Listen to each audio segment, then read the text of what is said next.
तो सबसे पहले तो है spinal cord is a cylindrical structure. ये स्पाइनल कॉर्ड का जो स्ट्रक्चर है वो कैसा होता है, एक सिलेंडर के जैसा होता है, मतलब सिलेंड्रिकल होगा शेप में और काफ़ी लंबी होता है।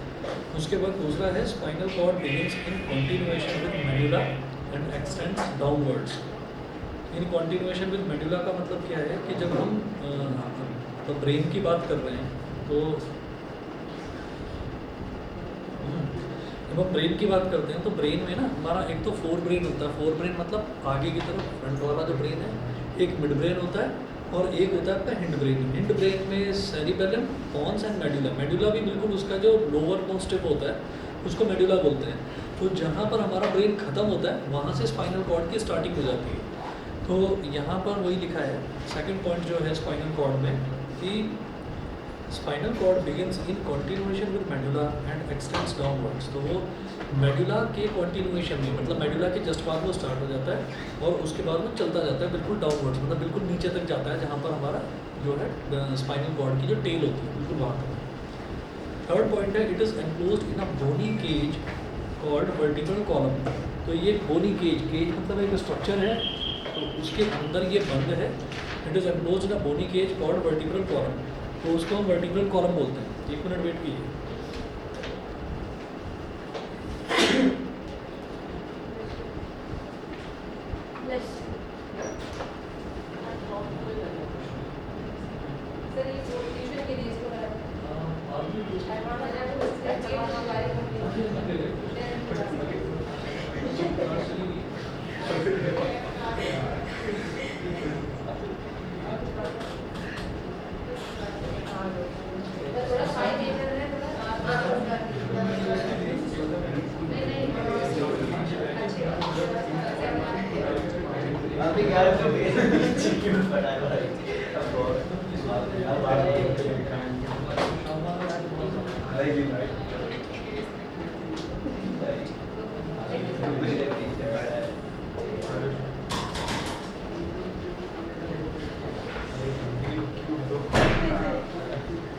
जानते हो?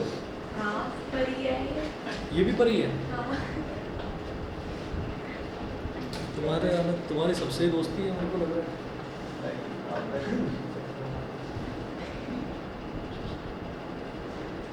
कर लेती हूँ, मैं कर लेती हूँ दोस्त।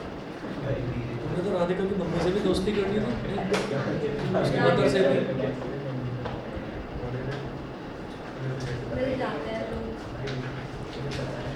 चलो जी, बोनी केज का मतलब क्या होता है कि बोन का बना हुआ केज, मतलब जैसे एक पिंजरा होता है तो एक स्ट्रक्चर है। तो it is enclosed in a bony cage called vertebral column. तो वर्टिब्रल कॉलम बोलते हैं उसको, जिसमें मैं इसके नोट्स अभी भेज दूँगा कंट्रोल एंड कोऑर्डिनेशन। उसके बाद है it is surrounded by membranes called meninges.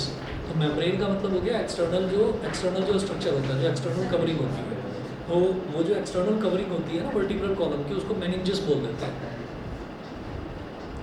As many as 31 pairs of nerves arise from the spinal cord। तो अगर हम स्पाइनल कॉर्ड की बात करें तो एक तो ना इसको वर्टिब्रल कॉलम क्यों बोलते हैं ये समझिएगा। जैसे मान लीजिए अच्छा कॉलम और कर क्या रहे हो भाई, सर ये इससे दूर रहा करो, इससे दूर रहा करो, पहली चीज़ तो ये मैं दूर रहता हूँ, ये पास आता है। भाई क्या है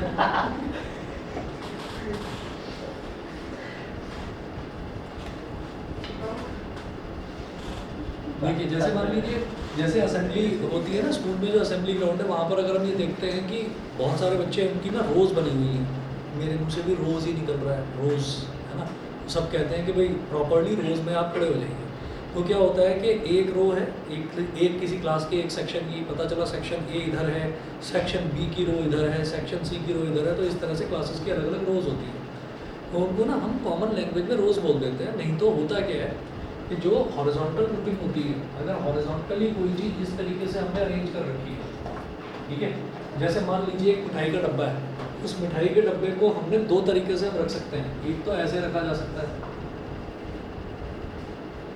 उसमें 4 सेक्शन है, 1 2 ऐसे ऐसे ऐसे और ऐसे। इसमें ये 4 सेक्शन हैं, 1 2 3 4। इन 4 सेक्शन में मिठाइयाँ लगी हुई हैं। तो हमने इसको ऐसे हॉरिजॉन्टली रखा हुआ है, तो हम ये बोलेंगे कि 1 2 3 4 4 रोज़ हैं इसके अंदर। अच्छा, अगर इसी डब्बे को उठाकर मैं ऐसे रख दूँ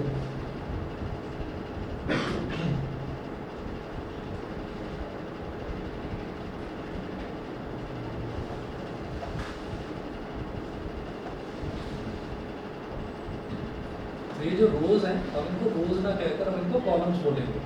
तो जो स्ट्रेट जो वर्टिकल ग्रुपिंग होती है उसको कॉलम बोलते हैं। तो अगर हम ये कहें कि स्कूल में आप स्टेज पर खड़े हुए हैं और स्टेज के नीचे ग्राउंड में बहुत सारे बच्चे हैं, उनका ग्रुप बना हुआ है, तो हम ये कहेंगे कि वो जो लाइन से जिनको हम रोज़ बोलते हैं, एक्चुअली वो रोज़ नहीं है, वो कॉलम्स हैं, ठीक है। क्योंकि अगर हम सामने से देखते हैं तो हमको एक लाइन, दूसरी लाइन, तीसरी लाइन, चौथी लाइन ऐसे दिखाई देती है, मतलब वर्टिकल ग्रुपिंग दिखाई देती है, हॉरिजॉन्टल ग्रुपिंग नहीं दिखाई देती कि पहले क्लास सेक्शन ए के बच्चे सारे के सारे ऐसे खड़े हुए हैं, नहीं, वो ऐसे खड़े हुए हैं। तो वर्टिकल लाइन को हम बोलते हैं क्या, कॉलम बोलते हैं।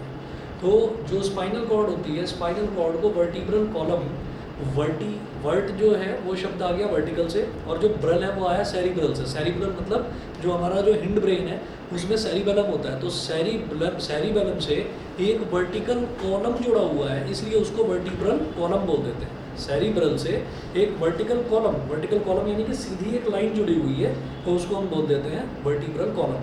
अब जो वर्टिब्रल कॉलम है, उस कॉलम में क्या होता है, जैसे हमने कहा कि ये कॉलम है, तो कॉलम में एक मिठाई, दूसरी मिठाई, तीसरी मिठाई, चौथी, पांचवी, छठी, इस तरह से मिठाई रखी हुई है।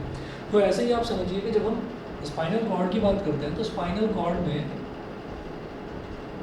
1 2 3 4 5 6 7 8 इस तरीके से। अगर मान लीजिए हम ऐसे खड़े हुए हैं तो जब हमारा मन करता है हम थोड़ा पीछे भी झुक सकते हैं एक लिमिट तक, मतलब बाबा रामदेव की तो बात अलग है ना, लेकिन हम एक लिमिट तक मुड़ सकते हैं, ज़्यादा नहीं, ठीक है। और जो ज़्यादा फ्लेक्सिबल हैं वो ज़्यादा भी मुड़ जाते हैं, आगे हम बड़े आराम से झुक सकते हैं। तो अब जैसे ये हाथ की हड्डी है, ये तो यहाँ से लेकर यहाँ तक तो इस जैसे स्ट्रेट ही रहेगी ना, स्ट्रिएटेड मसल बोलते हैं, स्ट्रिएटेड मसल से ये बना हुआ है। अब इसको मैं बीच में से कहूँ ऐसे मोड़ दो, आगे पीछे मोड़ दो, तो नहीं, ये मोड़ नहीं सकता, ठीक है। हाँ, ये एल्बो से मुड़ जाएगा हाथ। इसी तरीके से पैर को हम थाई पर से नहीं मोड़ सकते, क्यों? क्योंकि वहाँ पर कोई जॉइंट नहीं है और वहाँ पर कॉलम्स भी नहीं दे रखे हैं। तो जहाँ कॉलम्स दे रखे होंगे वहाँ पर फ्लेक्सिबिलिटी अपने आप आ जाएगी। तो आप ये देखिएगा कि ये बैकबोन है हमारी, स्पाइनल कॉर्ड जिसको बैकबोन भी बोलते हैं, तो उसमें बीच बीच में जो है ना, ये ऐसे इतना इतना इतना ये ना कॉलम्स दे रखे हैं छोटे छोटे, मतलब ये ओपन स्पेस है। तो कॉलम है तो इसका मतलब उसके अंदर फ्लेक्सिबिलिटी है, मतलब ओपन स्पेस दे रखा है तो मुड़ने की जगह है। इस वजह से कमर, हम अगर बैठे हुए हैं तो बैठे हुए भी हम आगे की तरफ मुड़ सकते हैं। कुछ लोग जो योगा वगैरह की प्रैक्टिस करते हैं वो बैठकर पैर सीधे कर लेते हैं, अपना सर जो है वो पूरा घुटनों से मिला लेते हैं, तो वो मिल जाता है। उसमें ऐसा नहीं है कि आपकी हड्डी में कुछ आवाज़ आ रही है कि भाई आपने बहुत ज़्यादा ताकत लगा दी तो हड्डी में कुछ जोर पड़ रहा है, ऐसा नहीं है, क्योंकि कॉलम बना हुआ है, यानी कि फ्लेक्सिबिलिटी का खूब स्कोप है वहाँ पर। तो ये फ्लेक्सिबिलिटी के लिए बना हुआ है। तो यहाँ पर लिखा है ना कि it is as many as 31 pairs of nerves arise from the spinal cord।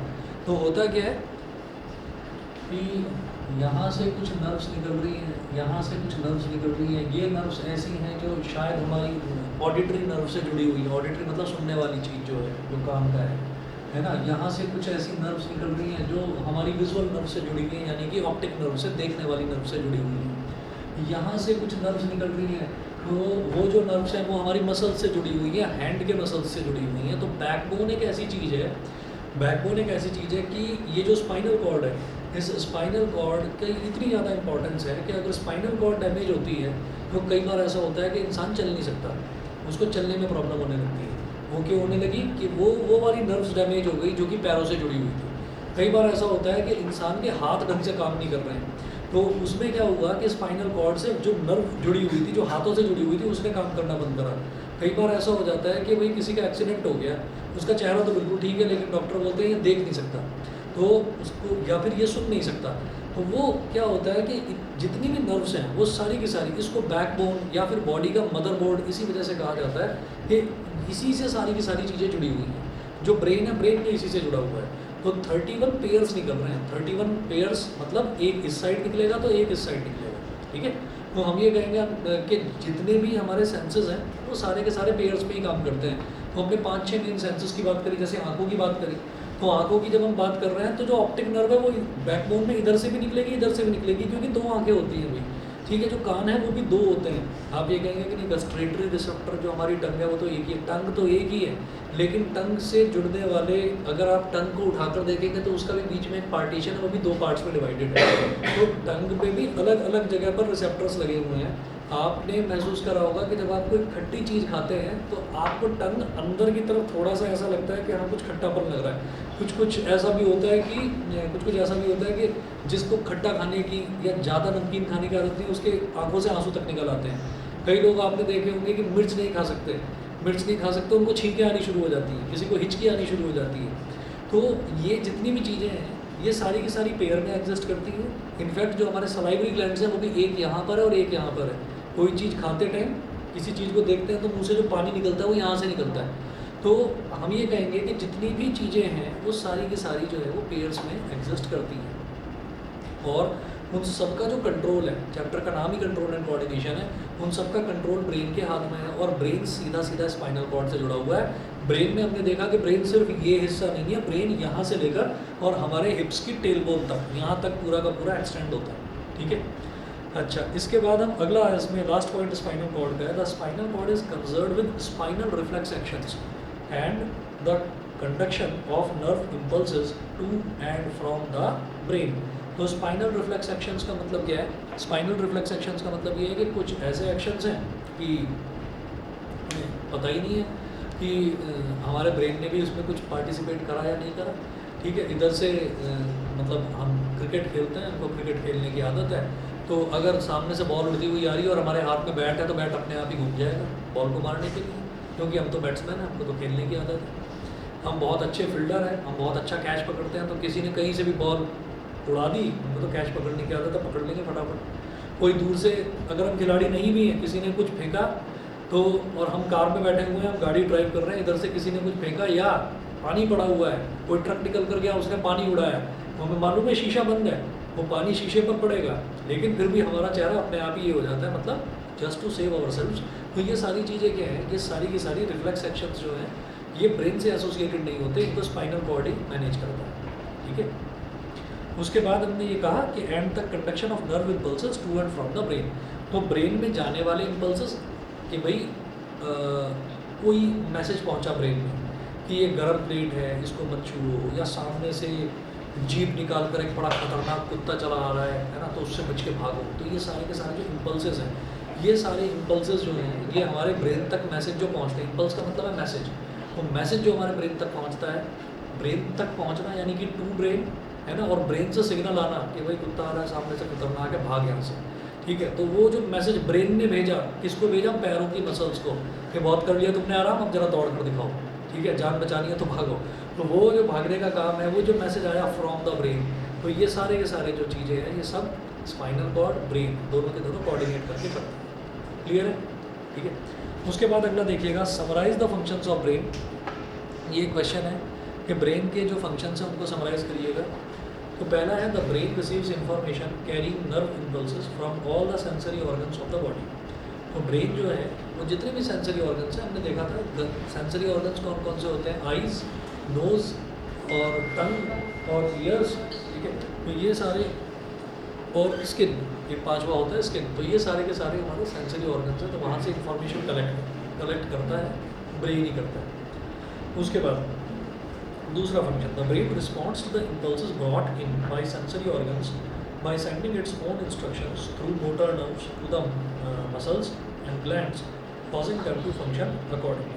तो ब्रेन जो है, जो भी इम्पल्स यानी कि जो भी मैसेज उस तक पहुंचता है, उस मैसेज के बदले में रिस्पॉन्ड किस तरीके से करना है, वो रिस्पॉन्ड करने का काम भी ब्रेन ही करता है। तो ब्रेन मैसेजेस पहुंचाता भी है, मैसेजेस के जो पहुंचाने का काम है वो भी ब्रेन ही करता है, और उसके बदले में जो रिस्पॉन्स देना है वो भी ब्रेन ही देता है। दूसरा फंक्शन ये हुआ। तीसरा देखिए, the brain correlates the various stimuli from different sense organs and produces the most appropriate and intelligent response.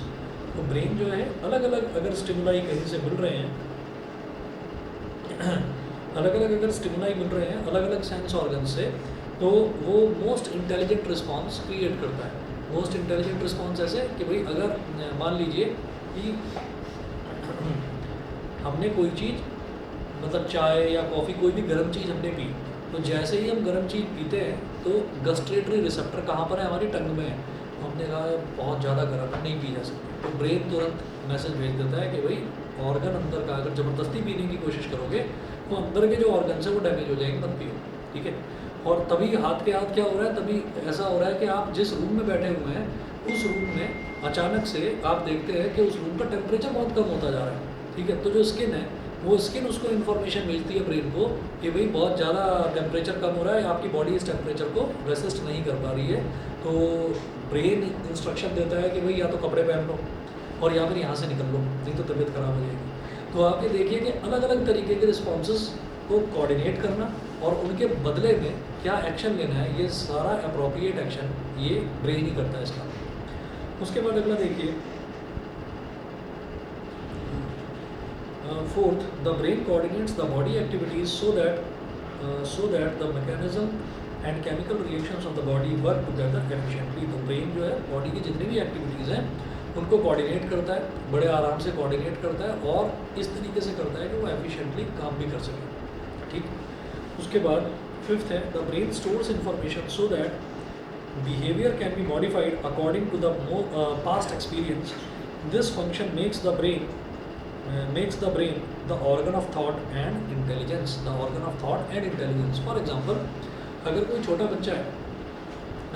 बच्चा है उसको अभी पता ही नहीं है कि हमें किस तरीके का रिस्पॉन्स देना है, किस तरीके का बिहेवियर करना है किसी भी तरीके के किसी भी इंसिडेंट पर। तो आपने सुना होगा कि कई लोग कह देते हैं अरे छोड़ कोई बात नहीं, बच्चा है ना। तो वो बच्चा है का मतलब ये है कि इसको अभी उस चीज़ की नॉलेज ही नहीं है। फॉर एग्जांपल बारिश हो रही है और कीचड़ हो रखा है। अब क्या हुआ कि पता चला कि किसी बच्चे का कोई टीचर जा रहा है, टीचर फिसल जाता है और वो बच्चे ने हंसना शुरू कर दिया एकदम, और ऐसा हंस रहा है कि हालत ख़राब है हंस कर उसकी, ठीक है। तो अब टीचर को गुस्सा आ रहा है, लेकिन फिर अगेन टीचर यही बोलता है कोई बात नहीं बच्चा है। अब दूसरी तरफ एक और टीचर ऐसा आ जाता है, उसको इतनी तेज गुस्सा आ जाता है वो उठ के चाटा मार देता है कि मैं गिर गया हूँ, तू हंस रहा है यहाँ पर। तो अब वो पास्ट एक्सपीरियंस जो है वो गाल पर स्टोर हो गया है ना, गाल से ब्रेन में स्टोर हो गया है कि अब अगर अगली बार कोई टीचर गिरा और तुमने हंसने की हरकत कर दी तो फिर कुछ बुरा हो सकता है।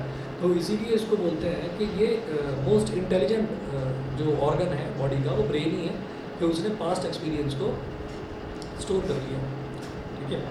तो ऐसा होता है कई बार।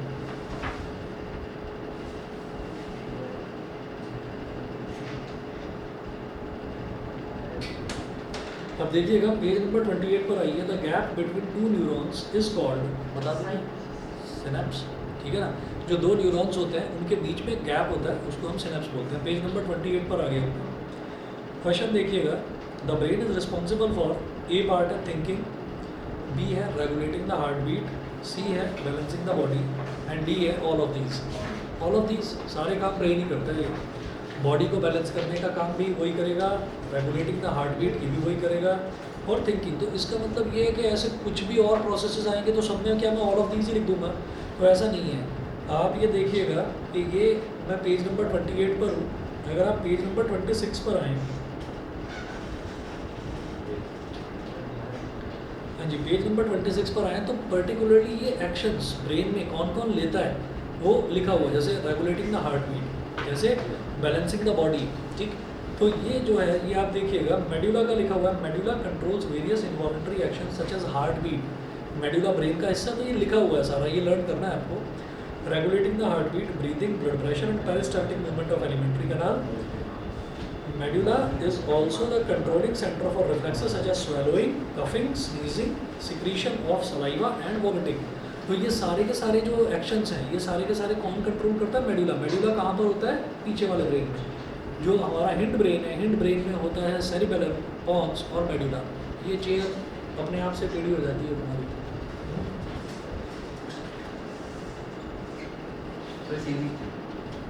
तुमने करी कैसे?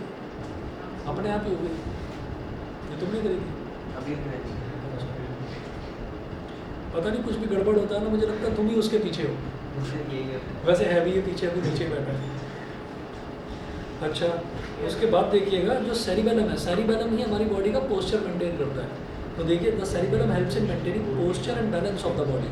तो ये जो फंक्शंस है ना, इनके फंक्शंस को ये मत सोच रहे ना कि हाँ ठीक है लिख देंगे, कुछ भी लिख देंगे, ये मत सोचना।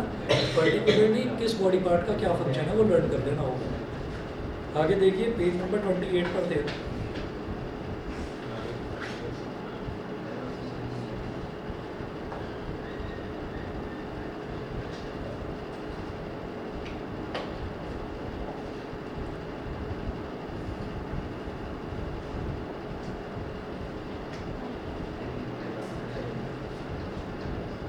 कि मुझे लग रहा है भाई पीछे वाली जो टीम बैठी है इनके फेवरेट हो तुम।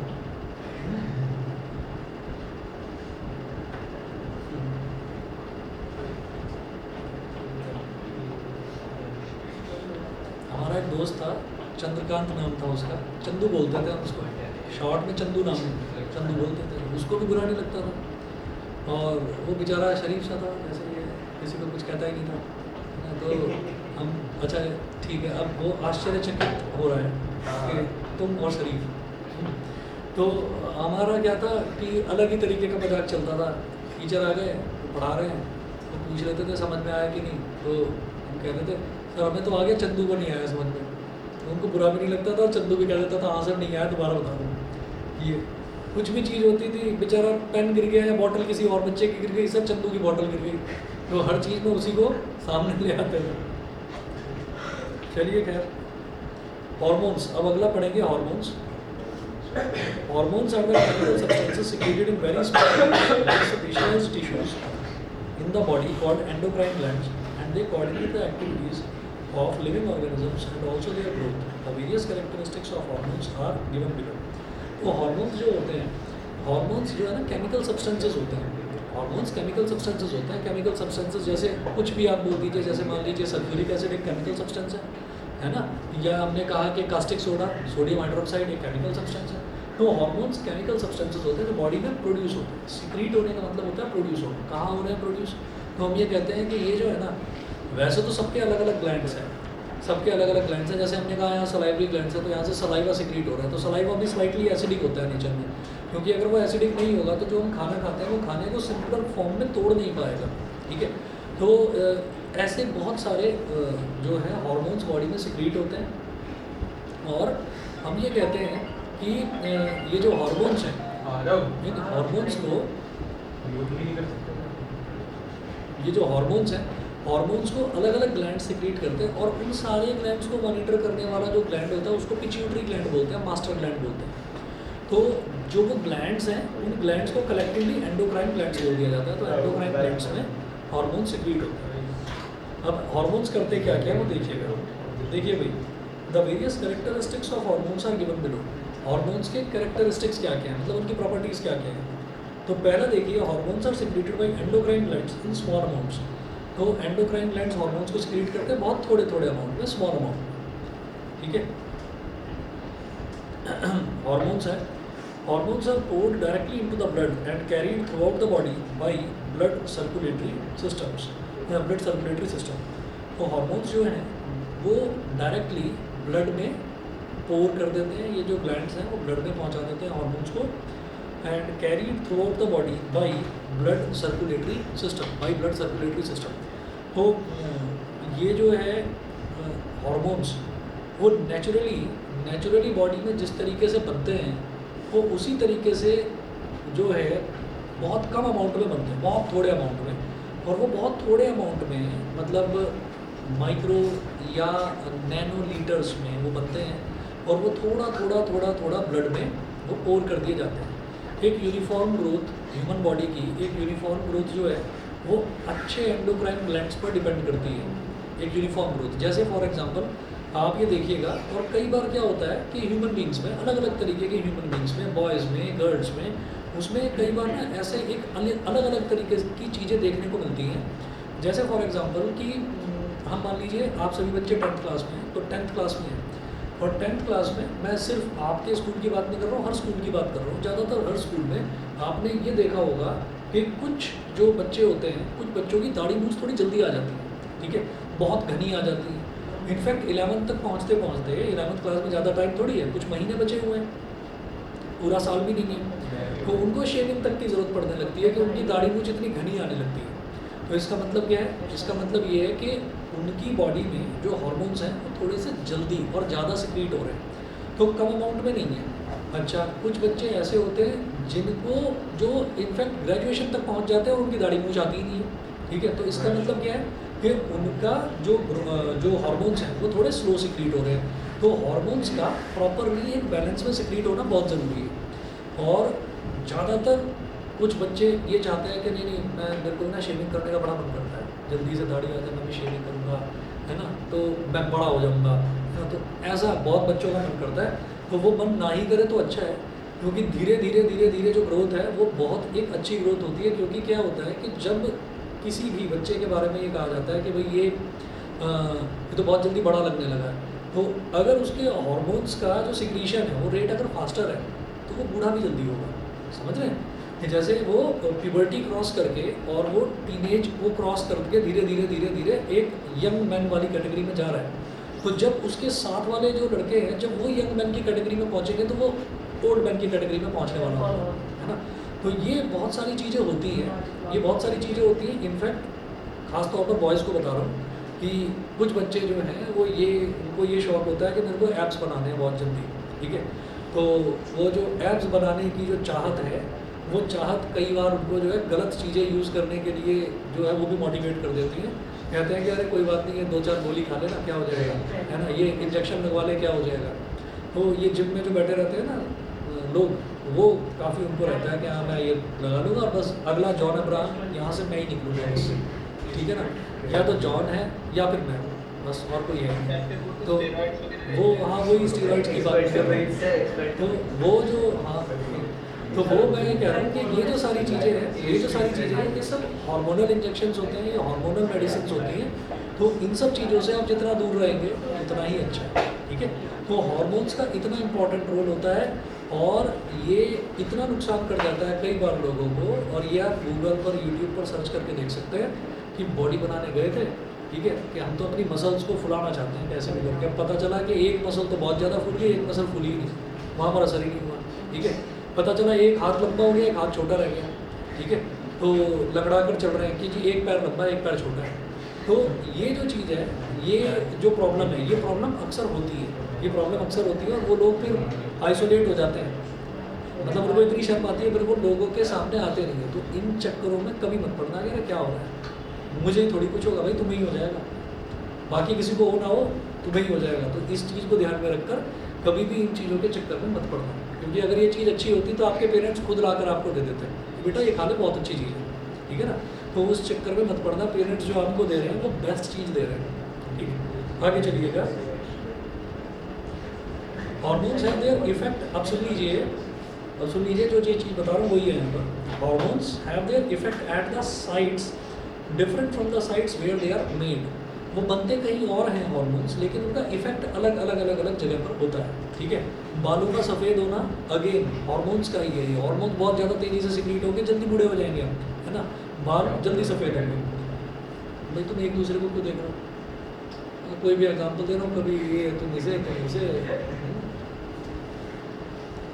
अच्छा। उसके बाद है so they are also called chemical messengers. तो ये केमिकल मैसेंजर्स हैं। उसके बाद the hormones act on specific tissues और organs called target organs. Hormones जो है वो उसी टिश्यू पर या उसी ऑर्गन पर एक्ट करेंगे जहाँ पर एक्ट करने के लिए वो बने हैं। ग्रोथ हार्मोन ग्रोथ ही करवाएगा, कोई और काम नहीं कराएगा। जो एक ऐसा हार्मोन होता है, मुझे उसका नाम ध्यान नहीं आ रहा है, जो मतलब इमोशन से रिलेटेड होता है। हम बेवकूफ़ नहीं, वो तो अलग चीज़ है। तो मुझे नाम ध्यान नहीं आ रहा है, लेकिन सेरोटोनिन जो है वो आप बता रहे हैं वो स्विमिंग करने से और रनिंग करने से ही प्रोड्यूस होता है, ऐसा ही है। स्विमिंग करने से ना एड्रेनलिन तो जो है वो दैट इज़ रिलेटेड टू मतलब जोश, वो उससे रिलेटेड है। जो सेरोटोनिन है, सेरोटोनिन हैप्पीनेस वाला हार्मोन है। वो हार्मोन 2 एक्सरसाइजेज ही हैं, मतलब हर तरीके की एक्सरसाइज है मौजूद, लेकिन 2 एक्सरसाइजेज हैं, उसी से वो सिक्रीट होता है, या तो स्विमिंग करने से या फिर रनिंग करने से। तो जो मेरे को मालूम नहीं, उसकी जानकारी हो सकता है वो भी हो, मुझे उसकी जानकारी नहीं है। तो मैं ये कह रहा हूँ कि the hormones act on specific tissues और ऑर्गन्स। इसका मतलब ये है, एक हार्मोन हमारे इमोशन से रिलेटेड है कि अगर कोई दुख की बात होगी तो आंसू निकलेंगे, अगर कोई खुशी की बात होगी तो हंसी आएगी। ऐसा कोई नहीं होता कि दुख में हंस रहा है ना, और खुशी में रो रहा है, ऐसा तो नहीं है। खुशी के आंसू हाँ वो थोड़ा हो जाता है थोड़ा बहुत, लेकिन फिर भी अगेन हम ये कहते हैं कि वो टारगेट ऑर्गन्स पर ही काम करेगा। ऐसा नहीं होगा कि अगर कोई मतलब दुख की बात है तो जो वो हार्मोन है वो आपके आंसू ना निकलवा कर वो जो है वो आपको दौड़ने के लिए कहेगा भी दौड़, है ना, तो भाग यहाँ से कि जी वो भाग रहा है वहाँ पर, क्या हो रहा है, बड़ी खुशी की बात है, पास हो गया इसलिए दौड़ रहा है। तो ऐसा नहीं होता। अच्छा आगे चलिए, the hormones coordinate the activities of the body and also it's growth. तो बॉडी की ग्रोथ, बॉडी की एक्टिविटीज, ये सारे के सारे हॉर्मोन्स ही कोऑर्डिनेट करते हैं।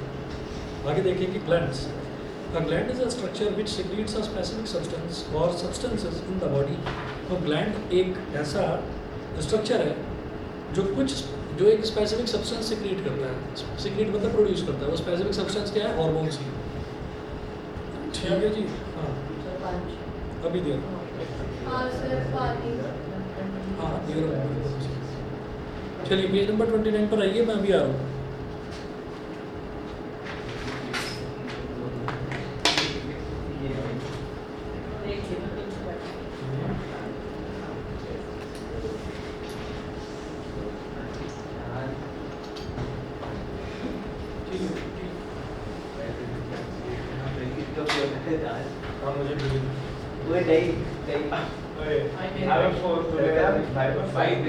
बेचना होगा उसको बाद में निकलवा के किसे मैं निकलवा लूँ फोन इसका ऐसे ही तो बंदा ले भाई देख ले शीशान नहीं भाई कैसे तुम कॉल कर रहे हो मुझे पता है कि कौन है क्यों है कल कोई मैं कॉपी चेक कोई ना कॉपी चेक कल उसकी हो जाता है मुझे कौन कह रहा है वो से चिंता है वो से क्यों चिंता है पागल है क्यों भाई तो भाई हाइड कर दिखाइए कौन कौन है डॉक्टर है भाई इधर का मतलब है सब पर साथ वो इजी टाइप अगर इजी टाइप ये बात अभी नाम भाई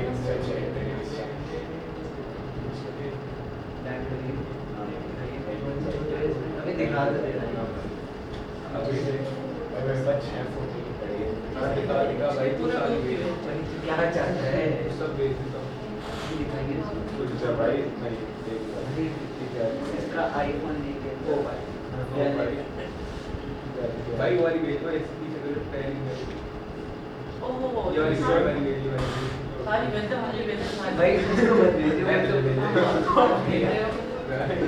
ये भाई के साथ वैसे स्टोरी सबको नहीं इसमें कुछ मिलेगा भाई भाई इसका मेरा फोन क्या इसका फोन और किस फोटो भाई अबे संतर इसका फोन क्या एआई आज निकाली पता है मेरा स्कूल है अच्छा लोग डालते हैं।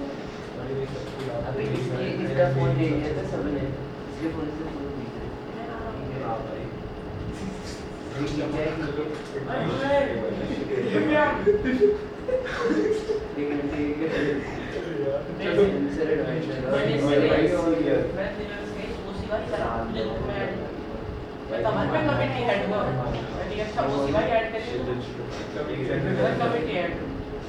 अरे छोड़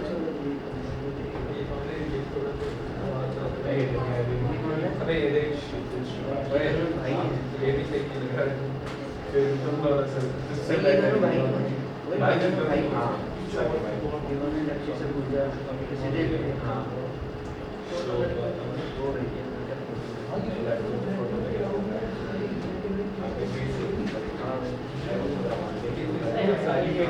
सारी भी दिखा रहा शेफ देख शेफ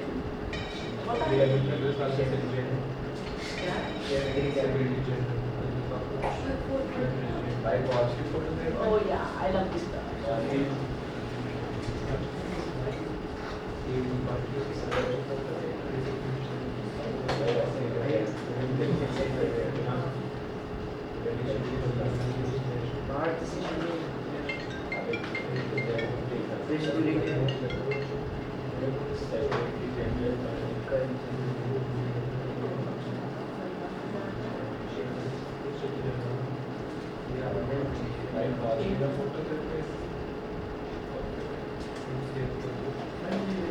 चलिए जी नेक्स्ट आप आइए। There are two types of glands in the body. अब दो तरीके के ग्लैंड्स होते हैं, एक होता है एक्सोक्राइन ग्लैंड्स और एक होते हैं एंडोक्राइन ग्लैंड्स। तो एक्सोक्राइन ग्लैंड्स में देखिए क्या है। Exocrine glands a gland which secretes its product into a duct or tube is called an exocrine gland. तो आप ये देखिएगा कि a gland which secretes its product into a duct or tube is called an exocrine gland. तो जो अपने product को एक डक्ट में या फिर एक ट्यूब के अंदर सिक्रीट करे, ट्यूब में सिक्रीट करके भेजे, तो उसको हम बोलते हैं एक्सोक्राइन ग्लैंड। फिर एंडोक्राइन ग्लैंड की बात करते हैं। स्ट्रक्चर ब्रैकेट में लिखा है ग्रुप ऑफ सेल्स और tissues which makes hormones in the body is called an endocrine gland. तो एंडोक्राइन ग्लैंड का क्या होता है काम, कि सिर्फ और सिर्फ वो जो हार्मोन्स हैं वो हार्मोन्स को ना बनाते हैं, बस प्रोड्यूस करते हैं, ठीक है। और जो एक्सोक्राइन ग्लैंड है, एक्सोक्राइन ग्लैंड उसको बनाने के साथ साथ सिक्रीट करते हैं एक ट्यूब के अंदर, ठीक है, वो एक्सोक्राइन ग्लैंड है। तो ये तो मेजर डिफरेंस हो गया। फॉर एग्जाम्पल एंडोक्राइन ग्लैंड में देखिए, for example pancreas acts as an endocrine gland and secretes the hormone insulin. तो जो हमारी बॉडी का जो ब्लड शुगर होता है, ब्लड शुगर लेवल को मेंटेन करने का काम कौन करता है, इंसुलिन करता है। ये हटा लो, इसको क्या कर रहे हो, ये शराफत का फ़ायदा उठा रहे हो एक बच्चे की, हद हो गई।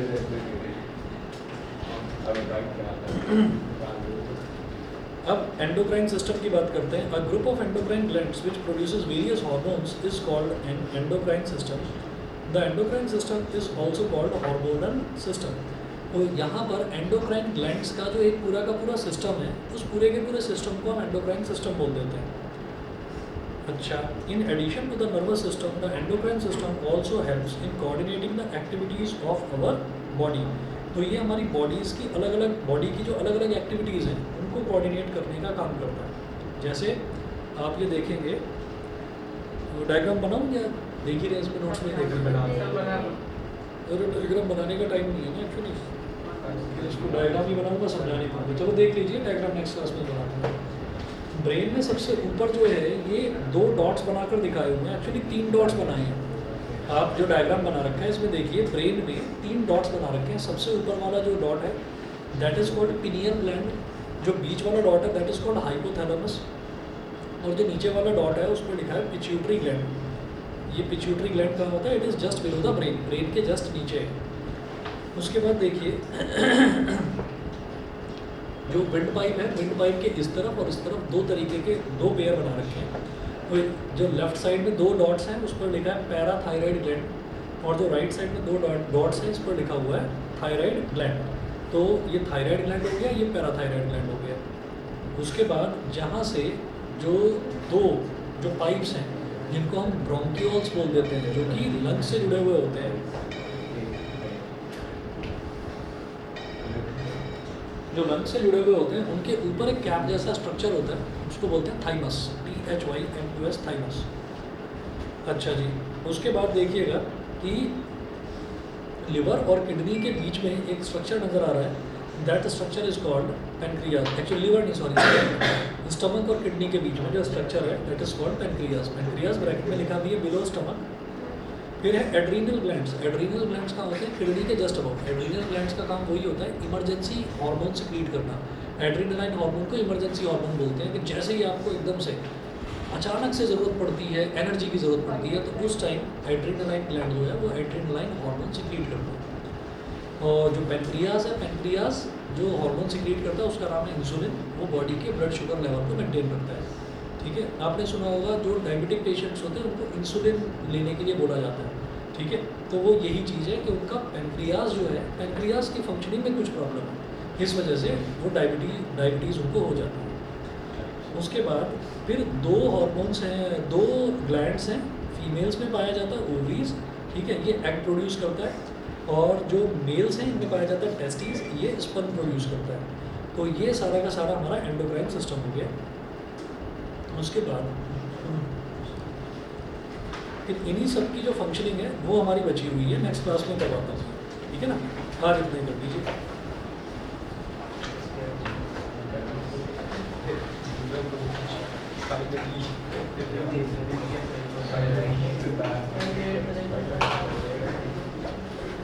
Good